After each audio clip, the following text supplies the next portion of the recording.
Interior rumah Gondo siang, main Nastiti, Gondo, dan Faisal. Nastiti baru saja selesai memijiti Gondo. Di kursi sudah duduk Faisal dengan gaya yang santai.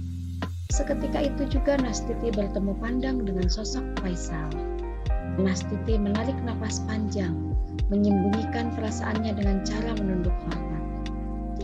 Faisal menarik napas panjang, menatap sosok Nastiti tiada habisnya. Dari rambutnya, wajahnya, bajunya, semuanya.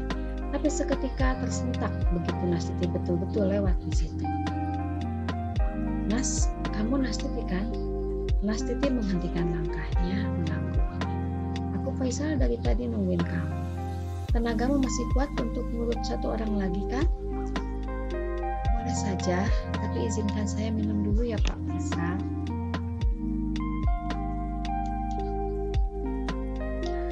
Faisal mengangguk. Nastiti berlalu ke ruang lain.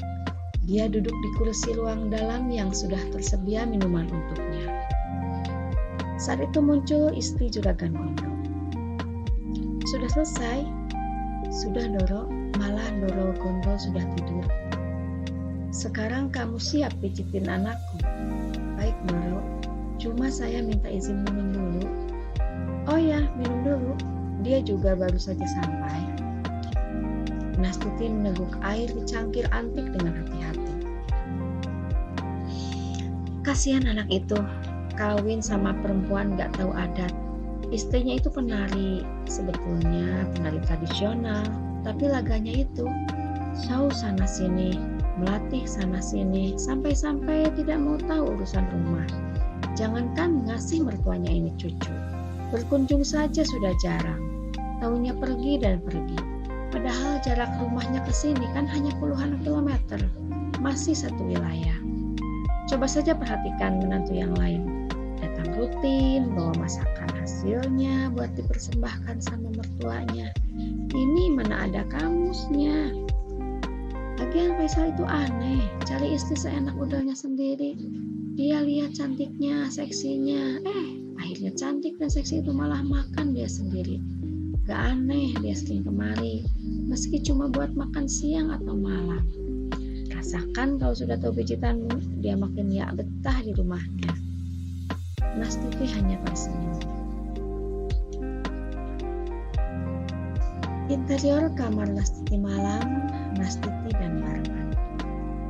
Nastiti tampak tidur dengan gelisah di samping suaminya. Barman sudah tertidur lelap. Sering sekali Nastiti menggerakkan badannya, serba salah. Sesekali dilihatnya Barman yang tertidur pulas, Nastiti membalikkan badan, lagi-lagi meleleh air matanya ke pipi. Seiring malam yang larut dan gambaran kegelisahan Nastiti, terdengar suara Nastiti dalam monolog. Monolog berlangsung ketika kamera menyoroti seluruh gambaran kegelisahan Nastiti. Ketika duduk, berbaring, kembali bangun, berdiri, memandangi kaca. Lalu setting pindah ke tempat lain. Nastiti berdiri di antara lapangan rumput dengan angin yang menghembus kencang. Gerai-gerai rambutnya kian mempercantik wajahnya. Aku selalu bertanya pada detik tentang hasrat keperempuananku dalam malam. Selalu detik bisu tak punya jawaban.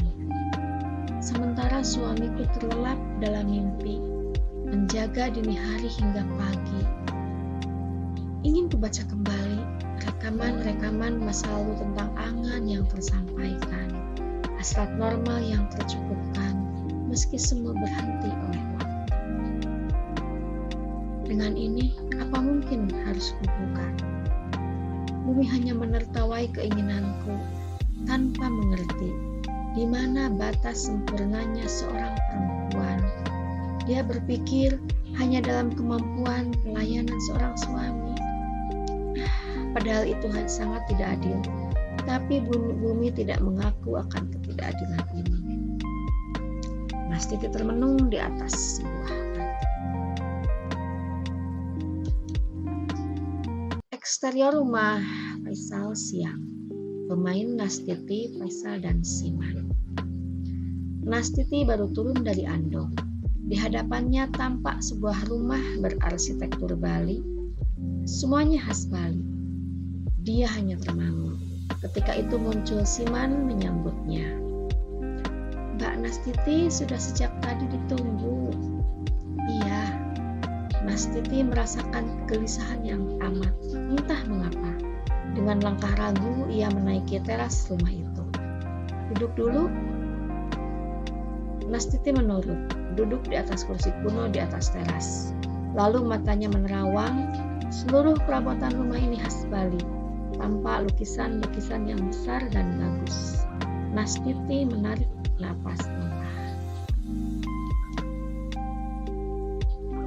Di dalam, tampak Faisal mengintip keakuan Nastiti tanpa Nastiti ketahui. Kemana saja kau, gadis desa yang cantik? Kamu terlalu ranum untuk jadi seorang perempuan kampung. Tarian tanganmu bahkan lebih indah dari hebatnya tarian penari termahal. Keelokan gerak tanganmu sungguh tak bisa kurasakan sempurna. Nyata dalam keabadian rasa yang takluk padamu. Aku tiba-tiba saja mau melakukan apa saja untuk perempuan ini. Apa saja, berapapun jumlahnya. Rasa telah menjeratku tanpa ampun. Meski aku tak pernah berani mengatakan ini cinta. Biar aku merasakannya hingga aku kenal betul apa yang kurasakan. Faisal mendadak tersentak, Siman muncul.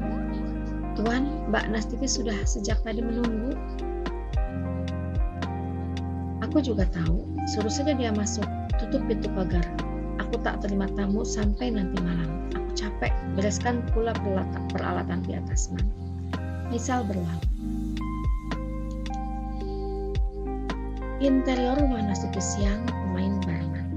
Barman tampak gelisah. Lama-lama dia marah. Beberapa perabotan berjatuhan. Dia melemparkan tongkatnya ke sudut hingga ia berjalan tertatih-tatih. Diambilnya fotonya di dinding, lalu dipecahkannya. Rumah berantakan. Capung yang tahu itu hanya mengintip di luar. Ia ketakutan. Terdengar teriakan dari dalam. Capung! Interior ruang keluarga rumah Faisal sore, pemain Nastiti Faisal. Faisal baru mulai dipijiti. Pijitan Nastiti dinikmatinya dalam-dalam. Berapa umurmu, Nas? 27. Kamu masih sangat muda, tapi kamu sudah pandai memijit kayak gini. Enaknya. Sejak kapan kamu memijit? Sejak kecil, Pak. Nenek hanya mengenalkanku pada guratan-guratan urat semua orang. Tarikan-tarikan otot dan persendian saya pelajari dengan seni memijat. Beruntung sekali suamimu, Nas. Nastiti terdiam. Kok diam? Apa kata-kataku yang barusan salah? Tidak. Saya juga bersyukur punya suami dia. Dia sempat melarangku untuk kembali memijit setelah menikah. Dia tak mau pijatanku kembali dinikmati oleh orang lain. Itu keinginan normal seorang suami. Aku juga pasti begitu. Terus kenapa kamu memijit lagi?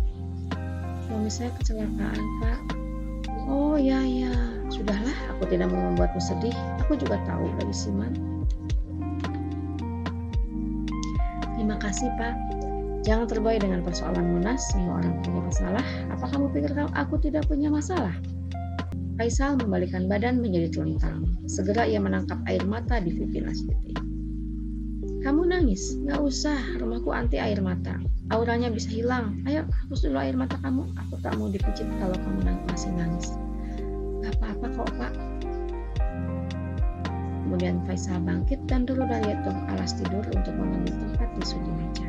Ini, hapus air mata kamu. Aku tak tega melihatnya.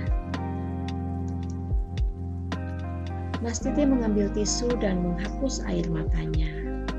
Maafkan saya, Pak. Di depan bapak saya hanya bisa saya ingin kayak gini. Faisal kembali terbaring terlentang. Aku juga sama, Nas. Persoalan hidup itu ibarat lingkaran setan. Kamu punya anak? Saya pernah keguguran. Bayi saya tak sanggup bertahan karena mendengar kecelakaan ayahnya. Kamu beruntung. Itu artinya kamu masih punya harapan untuk mempunyai anak. Sementara aku menikah 12 tahun. Sampai saat ini aktivitas istriku habis di luar. Kesuksesannya lebih menjadi obsesinya dibanding punya anak. Mungkin Tuhan belum ngasih saja, Pak. Aku tahu semua orang pasti diam kalau dihadapkan pada kalimat kamu. Tapi sudahlah, lupakan. Buat apa bicara soal itu? Justru aku ingin gembira dengan kehadiranmu. Kamu sudah mengisi siangku ini dengan sesuatu yang baru. Sudah dipijitin, aku didongeng tentang hidup. Kamu bukan tukang pijit sembarangan. Aku tahu kamu pernah sekolah dan kamu pintar. Nastiti menyelesaikan pijatannya.